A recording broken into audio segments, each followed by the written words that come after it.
যে মুখ্যমন্ত্ৰীতকৈও এই যিসকল সন্দেহযুক্ত বাংলাদেশী অসমত আছে তেওঁলোক চতুৰ।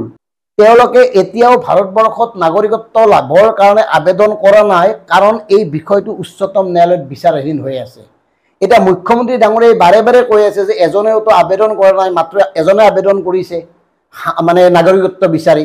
এতিয়া আমাৰ ডিগ্ৰী বিভাগৰ স্পষ্ট কথা, যদি কিবা কাৰণত উচ্চতম ন্যায়ালয়ে আইনখন বাতিল কৰে, এই যে আবেদন কৰিছিল এজনে হওক বা 1 লাখে হওক, সেই আবেদন কৰা কেইজনৰ কিবা বিচাৰৰ প্ৰয়োজন থাকিব নেকি? তেওঁলোকে আবেদন কৰা মানে তেওঁলোকে অবৈধ নাগৰিক। গতিকে তেওঁলোক যেনেকৈ অবৈধ নাগৰিক হয়েই তেওঁলোকক বাহিৰ কৰি দিয়া হ'ব।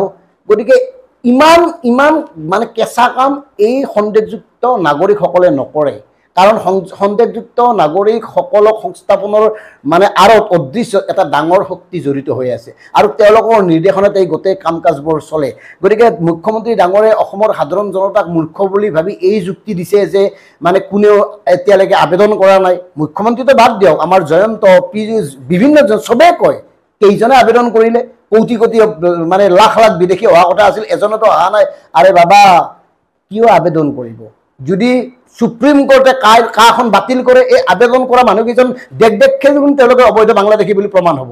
আনহাতে চাকমা হাজং, আনহাতে প্ৰভু ঈশ্বৰ, এই বিতৰ্কবোৰত আটাইতকৈ গুৰুত্বপূৰ্ণ বিতৰ্ক কোনটো?